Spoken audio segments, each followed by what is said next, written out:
Tchotcham. Je vais vous laisser tirer au sort. Donc le principe, c'est qu'au premier passage, vous jouez tout seul avec un danseur. Ok. Donc chaque danseur fait un premier passage avec son musicien. On va tirer au sort maintenant. Et deuxième passage, vous pourrez jouer tous les deux avec la voix, enfin voilà. Et les danseurs passeront encore un par un, ou à un moment donné, si vous avez envie de danser à deux sur la piste, tout est possible. Et ça sera les deux musiciens. Donc Anissé, donc un petit papier pour savoir avec quel musicien.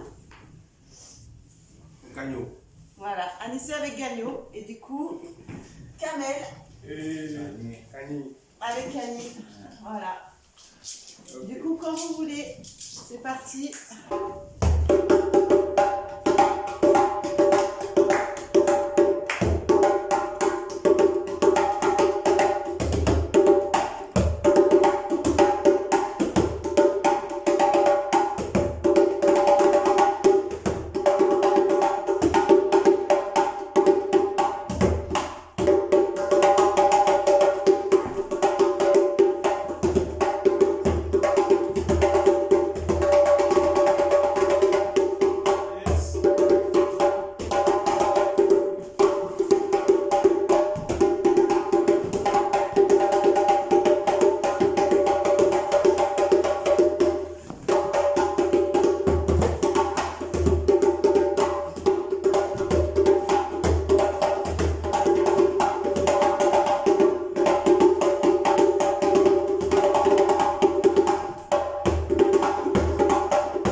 Donc ça, c'était les retours à chaud, c'est ça? Voilà. Qui veut parler? Vous connaissiez, à part vous deux, les percussionnistes, personne ne se connaissait, hein, c'est ça? Oui. Donc, moi, je donne la parole à Kamel. Oui. Kamel, Anissé, vous avez fait connaissance sur la piste. C'est ça, ouais. En fait, après, je pense que toi, ça a dû être pareil. En fait, on a rien préparé, ce qui fait qu'on a laissé les choses venir d'elles-mêmes. On s'est vraiment laissé surprendre parce qu'on avait envie de sortir, de véhiculer. Enfin, qu'est-ce que tu en penses, toi? Moi, je pense que c'est exactement ce que Kamel vient de dire. On s'est tout de suite laissé emporter d'abord par l'appel des musiciens et d'essayer de voir ce que notre corps pouvait faire étant sur scène. Bon, là, quand on retrouve sur scène une deuxième personne qui a aussi une identité, deux danseurs, on parle le même langage, on a le même verbe, donc du coup, il peut arriver des différentes parties là où l'autre veut parler d'une différente manière. Donc, on essaie de laisser place à l'autre et essayer de voir si on peut interpréter ce qu'il dit ou essayer de pouvoir prendre ce qu'il dit pour la faire de notre manière à nous. Là, je me suis retrouvé sur scène avec un danseur break. Je ne suis pas étranger dans le milieu du break, mais me trouvant déjà avec un danseur break, je suis encore plus à l'aise parce qu'il m'amène à travers d'autres choses que peut-être que j'ai abandonnées moi, mais ça reste toujours dans mon univers. Voilà, donc ça a été un partage un dialogue, on peut le dire, voilà, c'était un dialogue d'essayer d'échanger voilà, dans le mouvement. Donc pour moi, c'était vraiment une belle expérience. Voilà. Et avec les musiciens, bon, là c'est la chose la plus émouvante pour mon corps étant comme danseur, voilà, parce que rien n'est préparé entre ces musiciens et nous. Et on ne connaît pas l'univers de ces musiciens-là. On n'a que connaissance des instruments qu'ils ont apportés. Voilà, moi, les instruments que j'ai vus là, bon, je me sens familier à ces instruments parce que je retrouve aussi ces instruments chez moi au pays. Voilà, donc du coup, je me fais des rythmes, moi personnellement, dans ma tête. Et les musiciens me donnent un rythme. Et je me dis, bon, parfois dans la danse, il faut quand même une grosse partie de folie, voilà, pour pouvoir toi-même arriver à faire des choses qui vont toi t'étonner, parce que si on continue à faire des choses qu'on a tellement connaissance de ça, c'est comme si on ne fait plus rien. Voilà, donc c'était vraiment une belle chose pour moi de rentrer vraiment en connexion avec ces musiciens. C'est partout en Afrique, c'est genre du tam-tam. Quand tu vas au Cameroun, en Côte d'Ivoire, au Togo, au Bénin, Ghana, tu vas te retrouver tous ces gens de tam-tam en Afrique. C'est pour ça, au début de notre interview, on a chanté l'Afrique. D'accord. L'Afrique, parce que pourquoi, et je vais vous expliquer un peu ce qu'on a dit dans la chanson. Et ça veut dire qu'on ne va jamais rester, comment dire, à l'étranger. On ne va pas mourir à l'étranger. Quel que soit le cas, nous allons revenir chez nous, nous allons mourir chez nous. Ça veut dire ça. On ne va jamais rester à l'étranger, mourir à l'étranger. Kamel, il est ici. Pensez, mais il a le sang africain. Quand tu le vois, parce qu'un Africain, il ne s'est jamais vu, on ne s'est jamais vu, mais aujourd'hui, il fait le breakdance, mais il a suivi le rythme africain. C'est qu'on lui dit, il suit, il fait ces mouvements là-dessus. Donc il a quelque chose. Et partout où on se retrouve, nous les artistes, il y a un esprit, il y a un lien qui vient en même temps. Partout, dans les festivals, dans les résidences, quand on se retrouve, on ne se connaît pas, mais quelques heures après, plus tard, tu vas voir, tu vas sentir qu'il y a quelque chose qui se passe. Il y a un lien, il y a un esprit qui sillonne entre nous, qui se promène entre nous. Donc c'est pour ça que nous, les artistes aujourd'hui,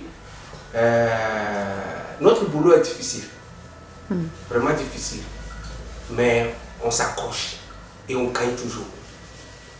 Notre chemin est très difficile, mais si tu t'accroches et tu es positif, tu es positif, tu dis la vérité, tu es sérieux à ce que tu fais, tu verras, les grandes portes vont t'ouvrir, quoi. Donc j'ai apprécié cette émission qu'on vient de faire, je ne les connais pas.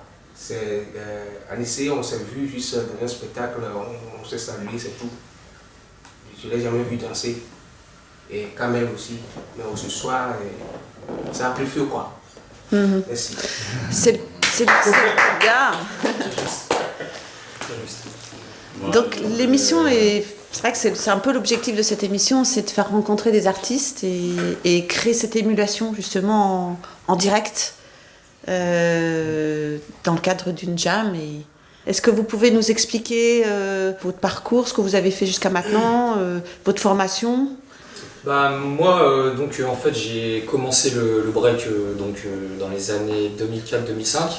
J'avais déjà eu un avant-goût, on va dire, dans les années 98. Où en fait j'avais découvert certains mouvements comme les mouvements de la coupole. Et à l'époque c'était une base solide pour commencer le break. Je suis arrivé à Grenoble en 2006, voilà, et de là en fait j'ai rencontré des grands noms du break français qui étaient justement issus de Grenoble, parce qu'en fait Grenoble a une très très grande histoire dans le break français, d'une certaine manière aussi à l'étranger. Et en fait, j'ai pu découvrir réellement ce que c'était que le break grâce justement à toutes ces figures emblématiques du break. Même encore actuellement, on en apprend tous les jours en fait, je continue encore à en apprendre. Aujourd'hui j'ai 37 ans, voilà, ça fait bientôt 20 ans maintenant. Et de fil en aiguille, j'ai pu construire mon identité en fait à travers justement ce que je cherchais à exprimer en fait dans ma danse. D'où l'intérêt pour moi en fait justement de collaborer un petit peu avec le contemporain, c'est pour aussi découvrir la spontanéité, qui est un point essentiel aussi pour le danseur, puisque en fait nous en break on est très codifié, on va beaucoup répéter nos techniques, donc on va être très très basé sur le mental, et quelque part pour pouvoir faire naître des fois des choses qui vont être belles dans notre danse, c'est important aussi d'oublier le mental et de lâcher prise, en fait, d'être un peu plus en mode pilote automatique, c'est-à-dire vraiment de laisser le corps parler, que lui-même puisse s'exprimer et tout bonnement créer des choses. Et c'est ce que j'aime faire en fait justement, c'est ce que j'aime explorer maintenant que j'ai passé 37 ans. Voilà. Après c'est peut-être l'âge qui veut ça, je ne sais pas. Mais toujours est-il que tout est bon à prendre, tout est bon à connaître et toute chose qu'on va aller chercher à l'extérieur du break, à l'extérieur d'une quelconque discipline va venir améliorer ou apporter quelque chose de nouveau. Donc voilà, c'est ce que je suis venu expérimenter avec vous et je vous en remercie parce que c'était un super moment. Donc merci à vous. Voilà. En fait, moi, je suis togolais. Mais chez nous au Togo, dans le coin que nous on a grandi, en fait, on a grandi dans le milieu que nos parents, notre ancien parent, notre vieux mère, trucs comme ça, ils ont fait art. Ils ont resté dans les groupes artistiques, des trucs comme ça. Du coup, nous, génération, on a plongé dedans. On a plongé dedans. Moi, par exemple, ça fait un moment, je fais la danse, je joue le percu un peu, je fais les G-chasses. Mon spécialité, c'est les G-chasses, en fait. Moi, je fais les G-chasses au moins de 4 mètres de hauteur, 5 mètres de hauteur. Grâce à ça, depuis en Afrique, j'ai voyagé beaucoup. On était allé au festival Cervantino au Mexique, on était venu en Espagne, grâce à ça, nous touche les générations, parce que nous, je peux dire ça, j'ai vu beaucoup dedans, quoi. C'est mon premier boulot, en fait. C'est mon premier boulot. Nous, chaque jour, on va à l'entraînement, on va à la plage pour faire l'entraînement. Nous sommes artistes chez nous, mais on est arrivé ici, mais on n'a pas pris cette occasion qu'on a chez nous pour vivre en France, en fait. On est venu ici, par exemple, moi je suis artiste, je suis venu ici, j'ai fait la formation de placo, j'ai travaillé dans l'agriculture, j'ai laissé les artistes, tu vois, des trucs comme ça. Mais c'est quelque chose qui me manque, qui nous manque, parce que moi j'ai vu dedans, avant que je sois devenu rester dans ce pays aujourd'hui, devenu français, j'ai vu dedans tous les jours. C'est mon premier boulot, quoi. Il faut que vous qui organisez les mouvements, les médias, les trucs comme ça, il faut que vous souteniez les artistes pour qu'ils puissent évoluer, parce qu'il y a beaucoup de choses derrière, il y a beaucoup de choses que il y en a, mais on n'arrive pas à évoluer avec ça. Parce que, ouais, surtout moi, je remercie les deux danseurs qui nous ont montré quelque chose de harmonie. Partager une vraie harmonie sur scène, quoi. C'est quelque chose qui est important, qui m'a choqué beaucoup, qui m'a fait beaucoup de plaisir. Je vous remercie beaucoup. Il faut qu'on se continue comme ça. Si on se voit de temps en temps, on va faire quelque chose. On va faire quelque chose. On va faire Avec plaisir. Quelque chose de bon. Ouais. Quelque chose de bon, parce que nous, on est pas... On est guerriers comme vous. Ici, on va évoluer. Merci. Ouais. Et moi, j'ai commencé ce boulot il y a très très longtemps. Parce que j'avais laissé l'école à cause de ça. Ma maman, elle était morte. Et c'était des insultes à la maison quand tu ne vas pas à l'école, quand tu n'as pas été à l'école. On t'insulte. Et le pire, quand tu veux être artiste dans votre maison. Et on t'insulte, c'est ça qui va te nourrir. C'est là qui va te nourrir, ça c'est un boulot ça. Et on s'accroche. Moi je me suis dit, c'est ça qui va me nourrir, c'est avec ça que j'irai loin. Et ma première scène c'était en 2003, à Lomé.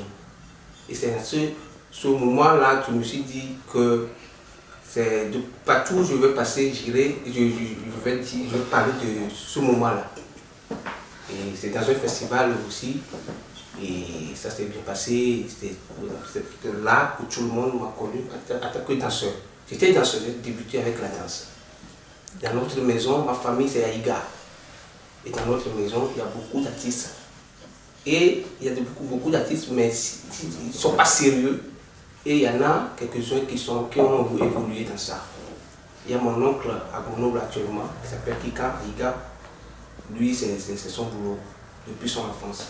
Et c'est le nom d'une danse qu'on lui a donnée. D'une danse traditionnelle au Togo qu'on lui a donnée, Kika. Donc, j'ai beaucoup tourné, partout. Île de la Réunion, Allemagne, Danemark, Italie, Belgique, avant de rester en France cette année. Donc, même en Côte d'Ivoire, il y a des réfugiés ivoiriens qui se sont installés chez nous au Togo. Ils m'ont vu jouer. Ils ont dit, toi, tu n'es pas togolais, tu es ivoirien. Ouais. Je vous assure. Et je suis allé en Côte d'Ivoire il y a plusieurs fois. J'ai beaucoup collaboré avec eux. Je suis allé me former encore une fois là-bas, dans un petit village qui s'appelle Abata. Je ne sais pas si Anissé peut connaître ce village. Ouais, ça a déjà vu. Voilà. Donc, moi, c'est mon esprit. Si je ne le fais pas, je tombe malade. Quand tu me vois à la maison, à chaque fois, je chante. On me dit, il faut que nous sommes confinés, confinement, je chante dans ma chambre, je joue dans ma bouche. Je fais ça. Ouais. Voilà. Merci. Bon, moi déjà, je commence à me présenter. Mon nom c'est Anissé Zewa et je suis originaire de la Côte d'Ivoire. Voilà. Et la danse sur moi, c'est vraiment une histoire que je peux pas vraiment définir quand la danse a commencé. Voilà, la danse c'est le moyen vraiment sur lequel j'ai pu m'appuyer pour me donner une existence vraiment sur cette terre. Donc j'avais comme passion de devenir footballeur. Moi. Et la danse était vraiment quelque chose de passe-temps pour moi. Voilà, je n'imaginais jamais danser. Jamais j'ai fait sortir de ma bouche que je vais faire de la danse une profession. Et je ne rêvais que jouer au football parce que j'avais comme idole en ce moment mon père dont j'ai ramassé une photo de lui dans la maison là où il était sur un terrain de football. Donc je me dis non, je vais forcément ressembler à mon père. Quoi, voilà. Et mon père il n'a pas eu une carrière de football, une carrière professionnelle en football. Donc moi dans ma tête je veux forcément arriver à terminer ce que mon père n'a pas terminé. Et il est arrivé un bon, je vais dire quelque chose de pas beau, mais c'est quand même cette chose qui m'a permis de prendre vraiment une décision. Et c'était dû à une maladie qui m'a carrément arraché toute la force de mon corps. Je n'arrivais plus à marcher ni à poser un seul mouvement. Et j'étais couché sur le lit et le médecin me dit ah mais ça sera plus possible pour toi de reprendre des activités sportives. Donc là c'est comme s'il avait mis une âme dans ma tête quoi, et puis il appuyait la gâchette et dit mais attends c'est quoi ça. Donc j'ai commencé, c'est à partir de là que j'ai commencé à me battre. J'habitais déjà dans un quartier qui était rempli de footballeurs et de danseurs. Voilà, je ne me promenais pas avec des danseurs, j'étais plutôt avec des footballeurs. Et il y avait carrément des clashs entre les footballeurs et les danseurs. Voilà. Donc il se trouvait que parmi les footballeurs, il y a aussi des danseurs. Donc je faisais partie de ces danseurs, entre ces footballeurs-là. Donc c'est moi qui arrivais à répondre lorsqu'il y avait des clashs. Et c'est à partir de là que des fans de la danse ont commencé à me tirer un peu, me dire non, tu danses bien, tu danses bien. Bon, moi je m'en foutais quand même parce que je dis jamais je vais devenir danseur. J'ai trouvé une sensation dans la danse qui m'a d'abord attiré.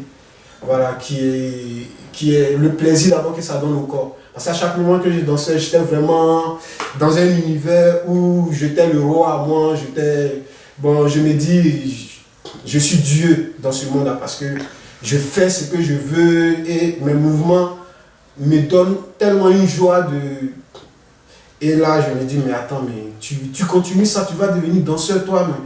Et je savais que le jour où je fais sortir ce mot devant mon père, et là, ça serait vraiment la relation voilà, la séparation. Parce que mon père, il parle pas vraiment beaucoup. Donc là, j'ai échoué à ma classe de 3e.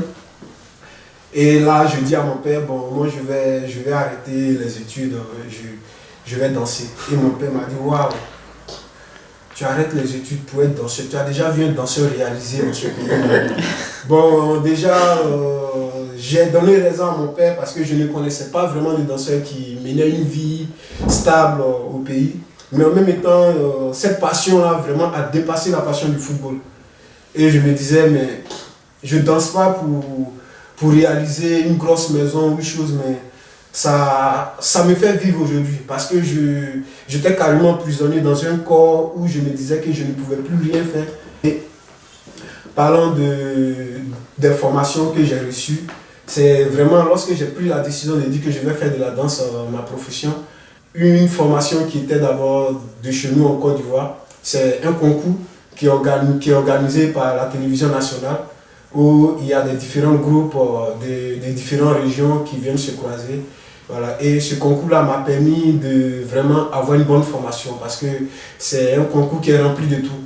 Voilà. On fait de la salsa, on fait de la danse, du breakdance, toutes les différentes danses traditionnelles qui se retrouvent en Afrique sont imitées dans ce genre de concours. Donc là, déjà, je me suis rempli beaucoup de choses. Donc là, moi, j'ai dit, c'était là mon école de danse. Donc je me suis dit, tu te donnes le temps qu'il faut pour cette école-là. Et le jour où je sors de là, c'est que je vais pour affronter maintenant la carrière professionnelle. Et c'est arrivé que en 2009, notre groupe a été lauréat de ce concours. Et j'ai dit, bon, moi, je mets fin à ce concours-là, je passe à autre chose. Voilà, donc c'est comme ça maintenant que je me suis lancé pour la danse. Mais pour la danse, je me suis dit, je ne veux vraiment pas danser pour danser, pour me faire plaisir. Voilà. Parce que je comprends que quand j'étais petit, je dansais pour me faire plaisir. Mais arrivé à ce moment, quand j'ai commencé à prendre l'âge, le plaisir a commencé à disparaître. Il a commencé à disparaître et je ne savais pas qu'est-ce qui prenait place au fait. Je me posais, mais qu'est-ce qui est en train de prendre place? Je n'arrivais pas à maîtriser cela. Et c'est comme ça, un jour, je fais connaissance de la thématique contemporaine. Et là, je comprends que, mais là, on véhicule quelque chose, on dit quelque chose, on ne danse pas pour danser. Donc là, c'est là maintenant que j'ai commencé vraiment à essayer de connaître encore plus sur la danse contemporaine. Voilà, j'ai vraiment pas eu de formation contemporaine, j'ai plutôt eu des conversations avec des chorégraphes. Et c'est à partir de là que j'ai eu une première audition dans une pièce de Joseph Aka, chorégraphe français qui s'est retrouvé en Côte d'Ivoire, qui allait faire une audition. Et là, je me suis retrouvé au bon moment et au bon lieu. Voilà, parce que je n'avais jamais participé à une audition. Étant comme danseur, voilà, j'étais danseur. Et là, je me retrouve à une audition et j'avais des amis qui étaient carrément habitués à ce rythme d'être auditionné. Bon, moi, c'était carrément ma première fois. Voilà, mais j'étais quand même habitué à la scène. Donc, je me retrouve là et je tente ma chance et j'ai été recruté pour cette création. Donc, ça a été une première pour moi et en même temps une première création pour ma carrière professionnelle. Donc, ça m'a boosté, ça m'a vraiment donné une force de continuer.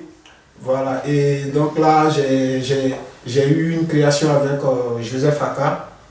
Ça m'a permis d'améliorer encore ma danse contemporaine et de connaître mieux encore de la danse contemporaine. Et après ça, bon, j'ai eu à faire maintenant des formations avec Kathleen Noël, qui est une chorégraphe haïtienne qui est basée au Mali, avec Seydou Boro, qui est un chorégraphe burkinabé, avec Salia Sanou, avec Massili Adiatou, tout ça sont des chorégraphes africains. Et aussi une formation avec Rafaela Giovanola, elle est allemande-suisse, voilà, avec qui j'ai encore fait une formation. Donc voici un petit parcours de ce que j'ai comme formation. Donc la danse contemporaine, c'est le milieu là où je me sens vraiment, qui me permet de pouvoir m'exprimer et de me créer encore une vie meilleure. Voilà. Même si aujourd'hui on est en phase du Covid, voilà, et c'est carrément quelque chose qui nous emprisonne, quelque chose qui nous écrase vraiment.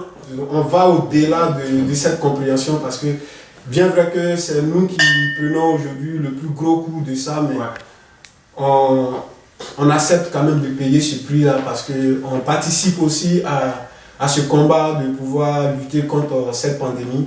Est-ce que vous avez des projets, des choses à nous faire partager? J'ai un projet qui a déjà pris forme. Voilà. Et ce projet est ralenti par la situation du Covid. Voilà. Donc c'est un solo que j'ai titré La face cachée. Voilà, et j'ai eu une résidence de 2 semaines à la base à Chambéry. Et elle est déjà faite pour une première phase de résidence. C'est une pièce qui a une durée de 40 minutes.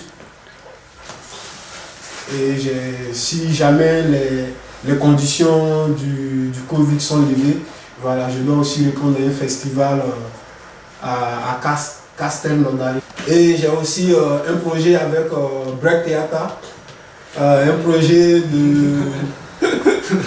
le projet il m'inspire déjà, on n'a pas encore commencé, voilà, qui est titré Les Indigènes. Voilà, et déjà là, c'est vraiment quelque chose là où actuellement je me pose la question quand on va commencer, qu'est-ce qui va sortir. Donc on pompe chaque matin pour s'apprêter déjà pour la résidence qui aura lieu à partir du mois de mai.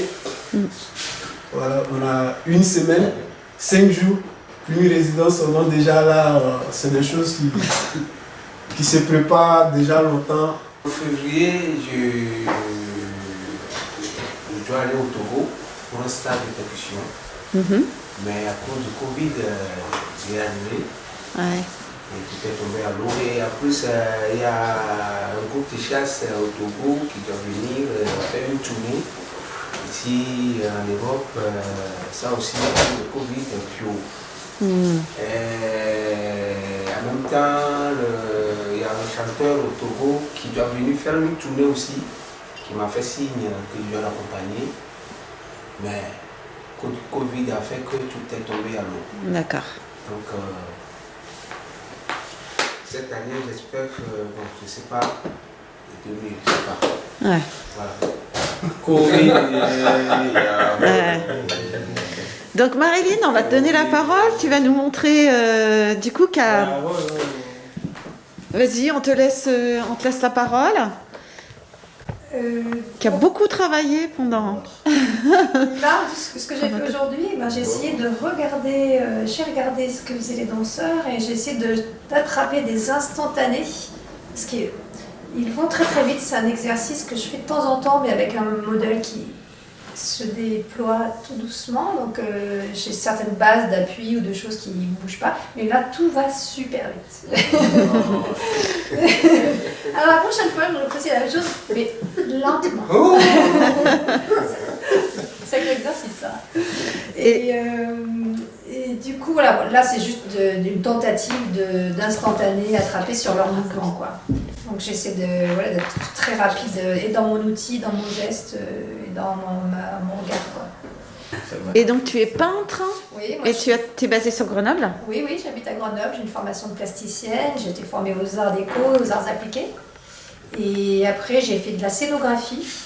Mais j'ai fait différentes choses et aussi pas mal d'enseignements des arts plastiques.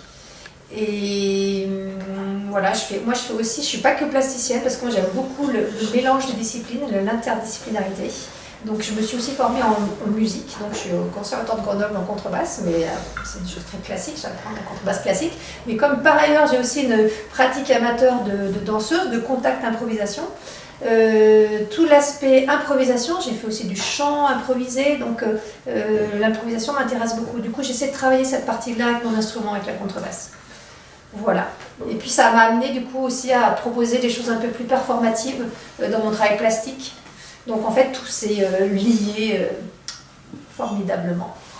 Mon projet de 2021, en fait je voudrais me former en art-thérapie. Donc là je vais commencer fin janvier une formation d'art-thérapie où justement je me dis que là j'ai plein d'outils et musique et danse et art plastique pour aller vers l'aspect du soin justement. Un petit hymne de fin. On est